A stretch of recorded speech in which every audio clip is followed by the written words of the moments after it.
Өз кезде болатығын той мереке, қошқар ұрыс атшабыс боп береке.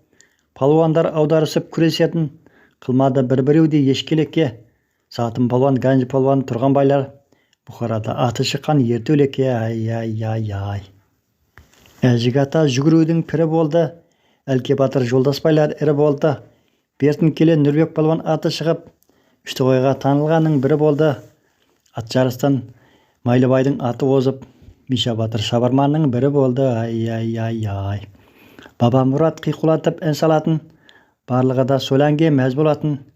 Әртістері ортаға шығып билегенде, біздің елде ұзақ уақыт жаз болатын. Ол кезде барлығы да жетісіп тұрды. Ештеңені ойламайсың, мәз боласың. Ай. 30 сом, 70 сомдай айлық алдық. Садақаға бір малды байлай салдық. Бір тиынның құны болды ол кездері.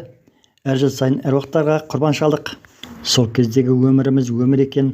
Осы күні қарап отырып қайран қалдық. Ай. Ата-ана әжелерге құрмет болды. Ақшаны жұмсадық қой оңды солды.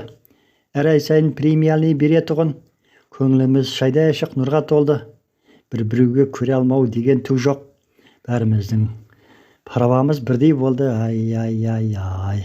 Бай бағлан жемқор деген болмады ғой. Кредит беріп әбгерге салмады ғой. Бәрі де арзан магазинде толып тұрды.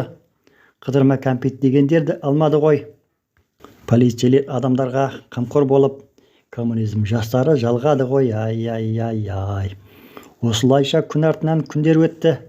Горбачев таққа келіп бәрін құртты. СССРді тарқатты да тымтырақай, өзінше қызараңдап шоқтай бөртті. Содан бері 31 жыл өтті міне. Біздің көрген түс сияқты суға кетті. Ай.